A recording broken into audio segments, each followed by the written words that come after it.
வணக்கம். டிஎஸ்டிஎஸ் private limited companies discussion, psychology department discussion, all department conference meeting, kingdom countries discussion, world leaders discussion, doctor class discussion, status discussion, question answers discussion. Okay, information. சரி, ஒரு ராஜாவை நான் சொல்கிறது தெளிவான தினம் பொறுமையாக கேட்டுக்குங்க. முதலாவது தேவ் பைபிள் ஸ்டடி. யதார்த்த ரீதியாக பைபிள் அப்படின்றது ஒரு நல்ல புத்தகம் தான். ஆனாலும் நான் படிச்சுட்டு அது விளக்கம் சொல்லுங்கள் அப்படின்னு சொல்லிட்டு நிறையா பேர் எதிர்பார்க்குறாங்க போல் இருக்குது. அதனால் நானும் சில வீடியோஸ் அப்லோட் பண்ணுறேன். சரி, தற்சமயம் என்ன தகவல் அப்படின்னா, பைபிளில் ஒரு வசனம், நானே வழியும் சத்தியமும் ஜீவனமாக இருக்கிறேன், என்னை இல்லாமல் பிதாவின் இடத்தில் ஒருவனும் வரான். யோவான் 14:6. ஓகே, அதாவது இந்த வசனத்தை இயேசு அவர் சொன்னார். ஓகே, அதனால் எல்லாவற்றுக்குமே தீர்வு பார்த்திங்கன்னா இயேசு தான். ஆனால் இதில் என்ன ஒரு விஷயம் அப்படின்னா, இயேசு அப்படின்றது யார், பிதா அப்படின்றது யார், அவங்க யார், இவங்க யார். அதாவது ஒரு கம்பெனி இருக்குதுன்னு வச்சுங்க, அந்த கம்பெனியோட ஓனர் யார், அவங்க யார், இவங்க யார் அப்படின்றத விட அந்த கம்பெனியில் நம்ம வேலை செய்கிறோமா, சம்பளம் கொடுக்குறாங்களா, அவ்வளோதான். அந்த மாதிரி நம்மளோட பதம் என்னவோ அதை நம்ம தோது பார்த்துக்கணும். ஓகே, அதனால் அவங்கள பற்றி ஆராய்ச்சி செய்கிறதெல்லாம் அதெல்லாம் நீங்கள் அடுத்தடுத்த படிநிலை இருக்குது. பைபிள் ஸ்டடி அதெல்லாம் ரொம்ப வருஷம் படிக்கணும். அப்போ தான் அடுத்தடுத்த படிநிலை தோதாகும். ஓகே, நமக்கு என்ன பைபிளில் சொல்லியிருக்காங்க, நமக்கு என்ன வாழ்வியல் நல்ல மாற்றம் ஏற்படுறதுக்கு என்ன ஒரு விஷயத்தை நம்ம ஃபாலோ பண்ணணும் அப்படி நினச்சோம்னா தான் தோதாகும். ஓகே, அதனால் குழப்பிக்காதீங்க. ஒவ்வொருத்தரும் ஒரு பதம். ஓகே, அதனால் தீர்வு என்ன அப்படின்னா இயேசு தான் தீர்வு. அவர் மனசு வச்சா தான் எல்லாம் தோதாகும். ஓகே, அதனால் நான் என்ன தோது பாருங்கள், அப்படி தோது பாருங்கள், நான் நம்மளெல்லாம் தோது பார்க்குறேன்றது நானே இப்போ தான் படிப்படியாக கற்றுக்கிட்டு இருக்கேன். ஓகே, அதனால் பைபிளில் என்ன வசனமோ அதன்படி ஃபாலோ பண்ணாலே போதும்.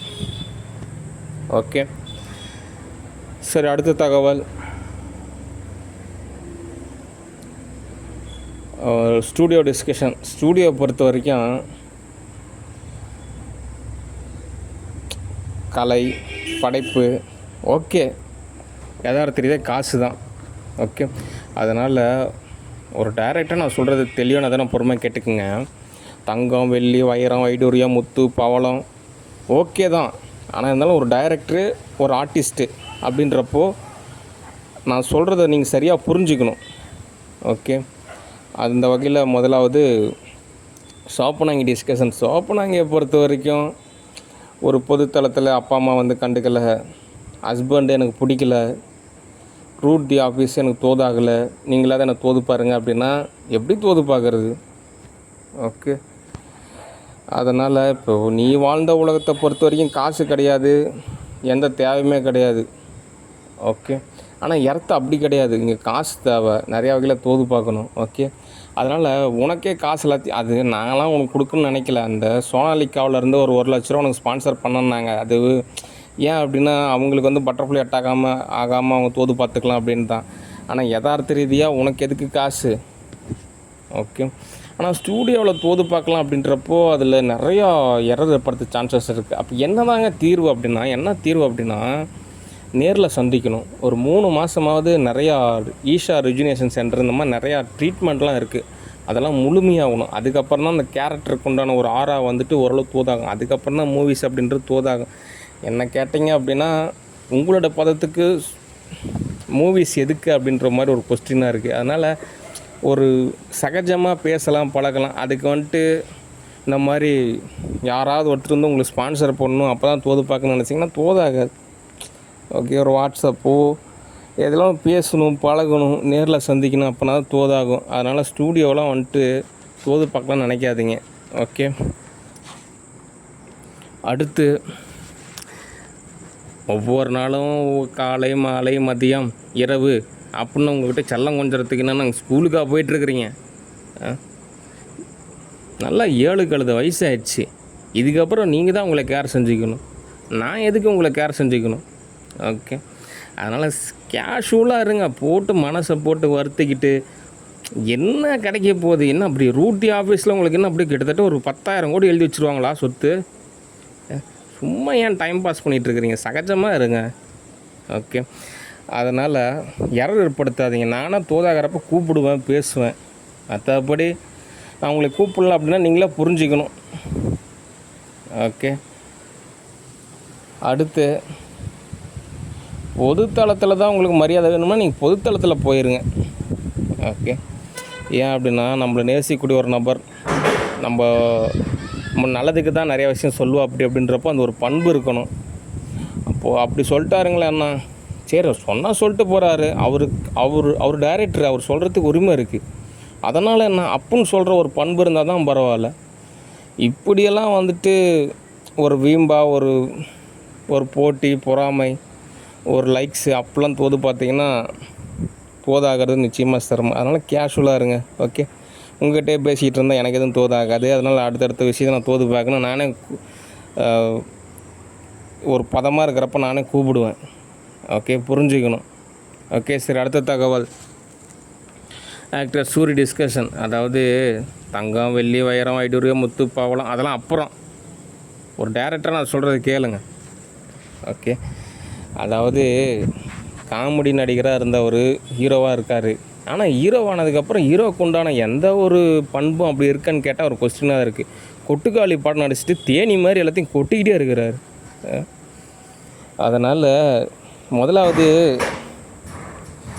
என்னை நீங்கள் இம்ப்ரெஸ் பண்ணணும். எப்படின்னா, நீங்கள் என்னை வச்சு படம் எடுக்கலைன்னா உங்கள் ஃபேமிலியை துன்புறுத்துவேன். இதெல்லாம் பழைய டைலாக்கு. சரிங்க டைரக்டர் சார், நீங்கள் என்னை வச்சு படம் எடுங்க, உங்களுக்கு ஒரு கார் கிஃப்ட் தரேன். அடுத்து, சாரி சார், நீங்கள் என்னை வச்சு ஒரு படம் எடுங்க, உங்களுக்கு ஒரு 3 BHK வீடு வாங்கி தரேன்.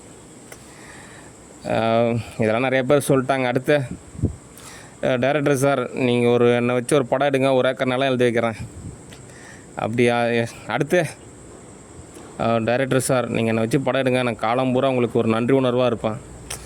அடுத்து, டைரக்டர் சார், நீங்கள் என்னை வச்சு ஒரு படம் எடுங்க, நீங்கள் என்ன சொன்னாலும் கேட்குறேன். அடுத்து, டைரக்டர் சார், நீங்கள் என்னை வச்சு ஒரு படம் எடுங்க, சம்பளம் கூட பாதி கொடுங்க, பாதி நீங்களே கூட வச்சுக்குங்க.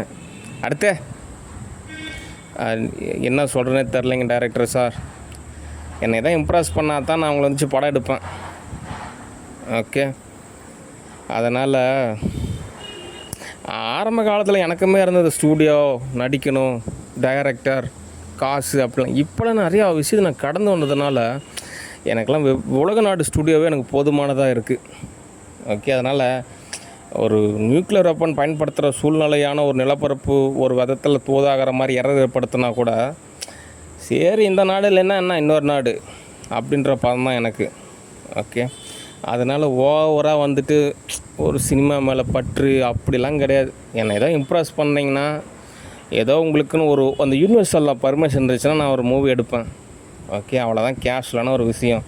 ஓகே, அடுத்து நேரில் சந்திக்கணும், பேசணும், பழகணும். அப்போ தான் உங்களுடைய கெப்பாசிட்டி என்ன, உங்களுடைய பயோகெமிஸ்ட்ரி என்ன, உங்களுக்கு எந்த மாதிரி படம் தோதாகும் அப்படின்லாம் நம்ம வந்துட்டு தோதான வகையில் அமைக்கலாம். ஓகே, மெட்ராஸை ஏமாற்றிடலாம், ஒரு சில இது பேரை ஏமாற்றிடலாம். ஆனால் உலகளவில் ஒரு சினிமா கொண்டு போகணும் அப்படின்னா அவங்களாம் பயங்கரமான டைரக்டர்ஸ்லாம் இருக்காங்க. ஓகே, ஆனால் அவ்வளோ பெரிய டைரக்டர்ஸ்க்கே வந்துட்டு பார்த்திங்கன்னா நான் ரொம்ப டஃப்பான ஒரு கேரக்டர் தான் இருக்கேன். ஓகே, அதனால தான் அவங்க எல்லாருமே என்னை இன்வைட் பண்ணுறாங்க. நீங்கள் வாங்க, நாங்கள் கூட மூவிஸ் எடுக்கலாம், நீங்கள் நடிங்க, நாங்கள் டைரக்ஷன் பண்ணுறோம், சொல்லுங்கள் அப்படின்றாங்க. அதனால் உலகத்தரம் வாய்ந்த ஒரு சினிமா எடுக்கணுன்னா அதுக்கெல்லாம் நம்ம நிறையா வகையில் தோது பார்க்கணும். ஓகே, அதனால் இன்னொரு நாள் இந்த தேனி மாதிரி கொட்டுறதை முதல்ல நிறுத்துங்க. அதுவே ஒரு பண்பு கிடையாது. ஒரு ஹீரோவாக நடிக்கணும்னு நினைக்கிறீங்க, அதுக்கு உண்டான என்ன சொல்கிறது, ஒரு நூல் அளவு கூட சம்மந்தம் இல்லாத மாதிரி இருக்குது. ஓகே, அதனால் என் படத்தில் நடிக்கணும், அதுக்கு உண்டான ரூல்ஸ் அண்ட் ரெகுலேஷன் தான் ஃபாலோ பண்ணணும். ஓகே, சரி, அடுத்த தகவல். அடுத்து என்ன தகவல் அப்படின்னா, ஒரு சில மூவிஸ் இருக்குது, அதை வந்து அப்லோட் பண்ணணும், வெப்சீரிஸ் வந்து அப்லோட் பண்ணணும். அந்த வகையில் நம்ம தோது பார்க்கணும். சரி, அடுத்த தகவல். அதாவது என்னதான் வந்துட்டு யதார்த்த ரீதியாக ஒரு பாத்தில் இருந்தாலும் காசு மட்டும்தான் இல்லை, மற்றபடி எல்லா வகையிலையும் நான் ஒரு செல்வாக்கான ஆள் தான்.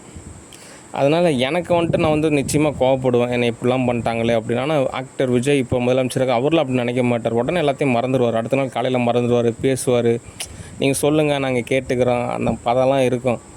ஓகே, ஆனாலும் நம்ம பதத்தில் வந்துட்டு ரூல்ஸ் அண்ட் ரெகுலேஷன் தான் ஃபாலோ பண்ணணும். ஓகே, என்ன உளவில் ரீதியான தகவல் அப்படின்னா, உங்கள் பதத்துக்கு நீங்கள் தோது பார்க்குறீங்க, அது நல்ல விஷயந்தான்.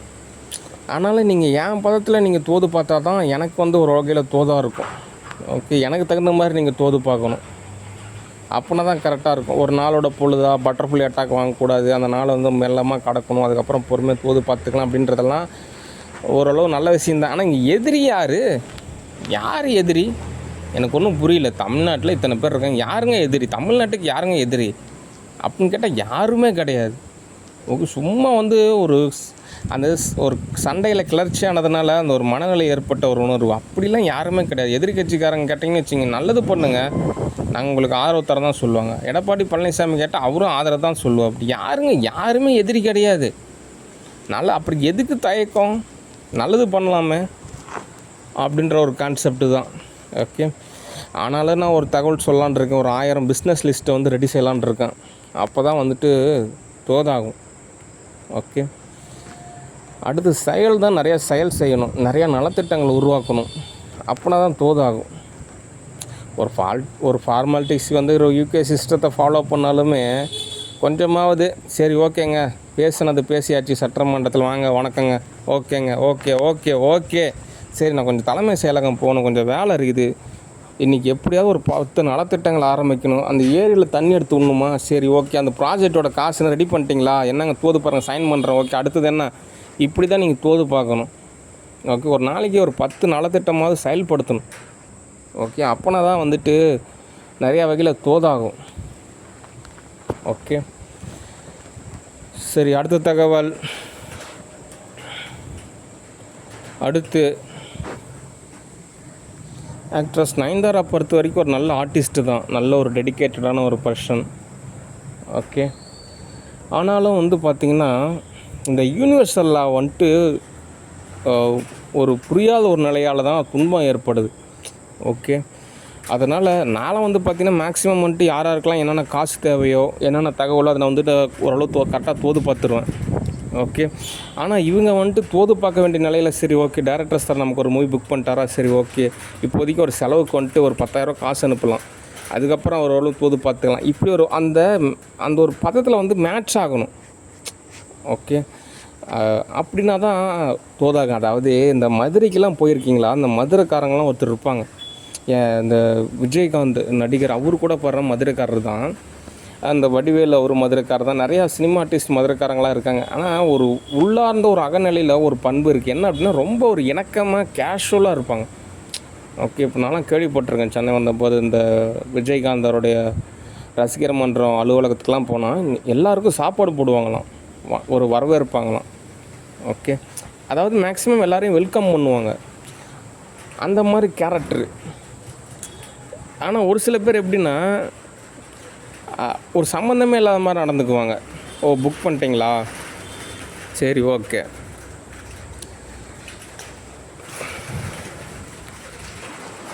சரிங்க,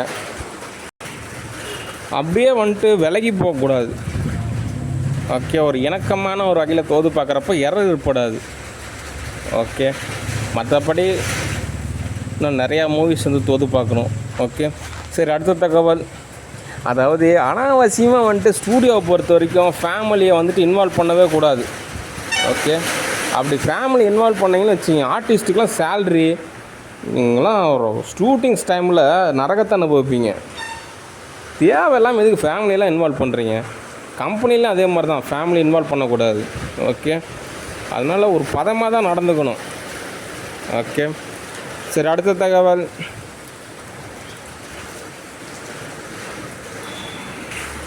கழுதை என்கின்ற திலகவதி டிஸ்கஷன். அல்கஞ்சாரா குல்கா. எங்கள் சித்தப்பா கல்யாணம் பண்ணிட்டு வந்த கேரக்டரு அல்கஞ்சாரா ஒரு குல்கா. அதனால் அது அப்படி தான் எரர் ஏற்படுத்தும். ஒத்தனம் கொடுத்துக்கிட்டே இருந்தோம்னா சரியாக போயிடும். அந்த அளவுக்கு யாருங்க சொத்து சம்பாதிச்சு வச்சுருக்கிறா? ஓகே, அம்பானி மாதிரி இருந்தோம் அப்படின்னா, ஒத்தனம் கொடுத்துக்கிட்டே இருந்தோம் அப்படின்னா அல்கஞ்சாரா குல்காவுக்கு குழுன்னு இருக்கும். அப்படி ஒத்தனம் கொடுக்காமல் வேலைக்கு போய் நம்ம தோது பார்த்துட்டு இருந்தோம்னா அல்கஞ்சாரா குல்கா ஏற்படுத்தும். ஓகே, அதனால் இதுக்கெல்லாம் காரணம் எங்கள் சித்தப்பா தான். ஓகே, அதனால் இதுக்கெல்லாம் என்னங்க தீர்வு அப்படின்னா, அல்கஞ்சாரா குல்காவுக்கு ஒத்தனம் கொடுத்தோம்னா சரியாக போயிடும், அதுதான் தீர்வு. வேறு எந்த தீர்வுமே தீர்வாகாது. ஓகே, அதனால் இந்த அல்கஞ்சாரா குல்காவை பொறுத்த வரைக்கும் ஓரளவு சாப்பாடு கம்மி பண்ணுங்கள். ஓரளவு ஃபெசிலிட்டி வசதியெல்லாம் கொஞ்சம் கம்மி பண்ணுங்க. கொஞ்ச நாள் அப்படி நார்மலாக ஆச்சுன்னா அதோட கடந்த காலத்தோட வாழ்வியலை கொஞ்சம் அனுபவிச்சாங்கன்னு வச்சுங்க, நார்மல் ஸ்டேட்டஸ்க்கு வந்துடுவாங்க. அவரோட இளமை பருவத்தில் வந்துட்டு ஏதாவது சாப்பாட்டுக்கு எப்படி கஷ்டப்பட்டாங்க, துணிமணிக்கு எப்படி கஷ்டப்பட்டாங்க, அந்த மாதிரி ஒரு வாழ்வியல் அவங்க யதார்த்தமாக வாழ ஆரம்பிக்கிறப்போ கொஞ்சம் நார்மல் ஸ்டேட்டஸ்க்கு வந்துடுவாங்க. ஏன்னா அல்கன்ஜாரா குல்காக்கு இதெல்லாம் பார்க்குறப்ப கொஞ்சம் வைப்ரேட்டாக தான் ஆகும். என்ன பண்ண முடியும், படிப்பறிவு கிடையாது. வாட்ஸ்அப்பில் மெசேஜ் அனுப்புனா அது வந்து கௌரவ குறைச்சல், பேசினாலும் கௌரவ குறைச்சல். அதனால் அல்கன்ஜாரா குல்காக்கு மேஜிக்கு பயன்படுத்தினா அது கௌரவ குறைச்சல் கிடையாது, அதுதான் அது கெத்து. மேஜிக்கை பயன்படுத்தினா என் மேஜிக்கு யாருமே தீர்வு கண்டுபிடிக்க முடியாது. என்னுடைய மேஜிக் அவ்வளோ பவர் இருக்குது. அதனால் அல்கன்ஜாரா குல்காவை பொறுத்த வரைக்கும் மேஜிக்கை தான் பயன்படுத்தும். ஓகே, அதனால் அதுக்கு நமக்கு ஒத்தனம் கொடுத்தோம்னா அது சால்வ் ஆயிரும். ஓகே, அதனால் மேக்ஸிமம் தீர்வு என்ன அப்படின்னா அல்கன்ஜாரா குல்காக்கு அதோட இயல்பு என்னவோ அதன்படி நடந்துக்கிட்டிங்க அப்படின்னா ப்ராப்ளம் சால்வ். மற்றபடி அதையே தோது பார்த்துட்டு இருந்தோம் அப்படின்னாலும் நமக்கு தோதாகிறது சிரமம்தான். ஓகே, ஏன்னா அதுக்கு புரியல, யதார்த்தமான வாழ்வியல் என்ன அப்படின்றது புரியல. அதனால் நம்ம சொல்லி புரிய வைக்கிறதுன்றது நிச்சயமாக சிரமம்தான். ஓகே, சரி, அடுத்த தகவல். அவ்வளோதான் தகவல். அடுத்து இந்த மிலிட்ரி ஆர்டர்ஸை பொறுத்த வரைக்கும் ஒட்டு மொத்தமாக ஏஷியா கண்டா ஃபுல்லாக வந்துட்டு ஒரு மிலிட்ரி ஆர்டரை வந்துட்டு நான் அப்லோட் பண்ணலான் இருக்கேன். அது நாளைக்கு தான் அப்லோட் பண்ணணும். ஓகே, ஒவ்வொன்றும் ஒரு பதமாக தான் தோது பார்க்கணும். ஓகே, ஆனால் யதார்த்த ரீதியாக ஒவ்வொரு நாளும் நம்ம நிறையா பாதையை வந்து கடந்து போகணும். அதுக்கு வந்துட்டு பார்த்திங்கன்னா நிறைய வகையில் பதமாக இருக்கணும். ஓகே, இத்தனை வருஷமாக ஒரு மூவி புக் பண்ணிகிட்ருக்கேன், எல்லாத்தையும் சொல்லி கொடுத்துட்ருக்கேன். கடைசியில் பார்த்தா ஒன்றும் தெரியாத மாதிரி மறுபடியும் முதல்ல இருந்து எல்லாத்தையும் சொல்லித்தாங்க அப்படின்னு சொன்னால் நான் கம்முன்னு பேச மவுண்டன் ஸ்டுடியோவை தோது பார்க்கலான் இருக்கேன். ஓகே, ஏன் அப்படின்னா கொஞ்சம் பட்ஜெட் ரீதியாக கொஞ்சம் அதிகப்படியான ஒரு பட்ஜெட்டில் மூவியும் புக் பண்ணலாம், ஓரளவு புரிஞ்சிக்கிற ஒரு நிலையிலையும் அவங்க இருப்பாங்க. ஓகே, அதனால் ஒரு பதம் அப்படின்றது அவசியம். ஓகே, சரி, ஒரு நாள் விட்டு ஒரு நாள் தான் தோது பார்க்கணும். ஆன்லைனை பொறுத்த வரைக்கும் ஒரு நாள் ஆஃப்லைன், ஒரு நாள் ஆன்லைன் அப்படின்னு தோது பார்த்தா தான் ஓரளவு தோதாகும். ஓகே, சரி, நன்றி, வணக்கம், பாய்.